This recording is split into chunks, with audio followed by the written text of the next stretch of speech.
lost in a cryptocurrency maze, which is pretty fitting because cryptocurrencies, like their most famous incarnation Bitcoin, are based on extremely complicated puzzles.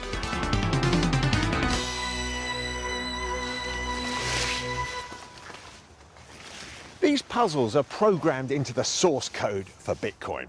Roughly every 10 minutes or so, a new puzzle is released, and computers all over the world race to solve it.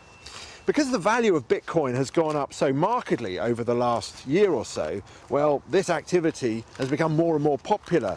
It can be fabulously lucrative. It's called Bitcoin mining.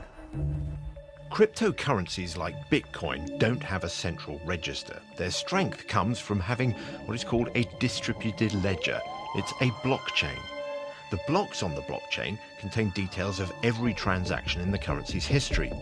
As new transactions happen, they have to be placed in blocks and added to the chain. A new block contains roughly 2,500 new transactions. And to validate the new block, each one contains the answer to the puzzle from the last block.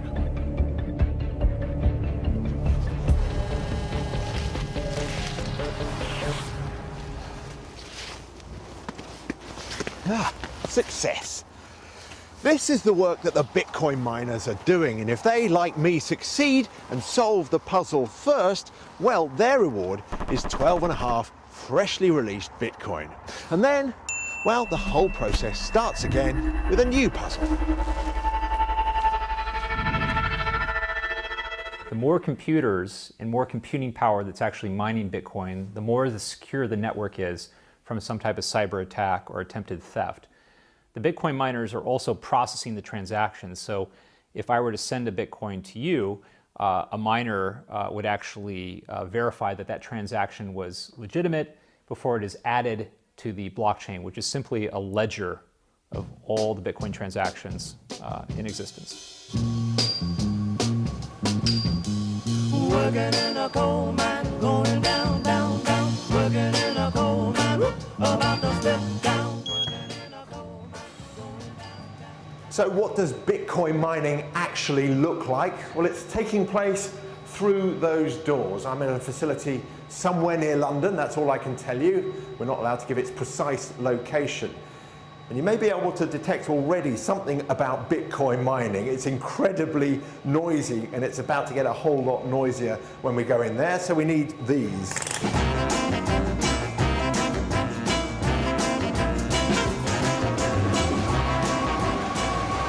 And the first thing you notice in here is it's not only extremely noisy, it's extremely hot as well.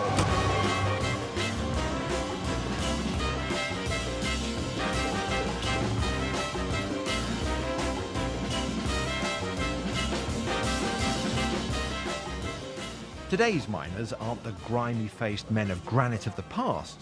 Today, they have silk pocket squares. They produce around 100 decibels. It's basically like a jet getting off the ground. Could you open it up and we can have a look inside? Absolutely, yeah, I'll do it for you. Don't show the combination. So these are Bitcoin miners. Vlad Polachowski runs 63 mining computers. It is like a hairdryer. This is, he says, a spectacularly profitable enterprise. But of course, there is no guarantee in anything. Even if you buy like dollars or euro, there's no guarantee because the price keeps changing, it's volatility. You can guarantee your result in Bitcoins. So basically, you already know the network difficulty, you can keep track of it, you know the performance of your miners, and you know your running costs. So it's quite easy to calculate your net profit in Bitcoins. What you don't know is the Bitcoin exchange rate at any given time. So you, of course, depend on Bitcoin's volatility. And what is the profit margin in an industry like Bitcoin mining now? Well, the profit margin, it doesn't really matter where you are. You can be in the UK, you can be in China, in Iceland and other countries, but roughly, usually, your running costs are about 25% of your revenue, which makes your net profit around 75%, which is a very high margin. And that's why lots of people are in it now, is it? Yes, I think so. There is huge concern about how much energy is now being spent Bitcoin mining, all those computers churning away all over the world. Estimates vary about how much power they're using. Some say it's as much as Monaco uses annually. Others say it's the same as Ireland's annual consumption. I think what gets missed often in this conversation is that the costs of other aspects of our financial system, the mining of the metals that go into our coins, the operations of payment centers and bank branches and ATMs, paper and currency, shipping all this around, is also consuming a lot of electricity. It has a pretty big carbon footprint as well. And when you kind of compare Bitcoin's carbon footprint to our current financial system's carbon footprint, it doesn't look quite as bad. The amount of energy used by Bitcoin is going up and up, partly because people are using more and more powerful computers for mining. The Bitcoin algorithm actually adjusts the difficulty of the problem to make sure it only gets solved every 10 minutes. As the total computing power engaged in mining goes up, so does the difficulty.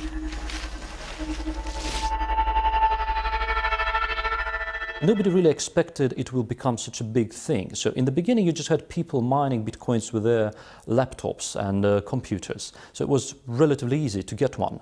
Mostly people are using Antminers that come from China. They're kind of very optimized, very powerful graphic cards, but they only can do one task. They can only mine Bitcoins. So you can't use them for any other currencies apart from Bitcoin Cash.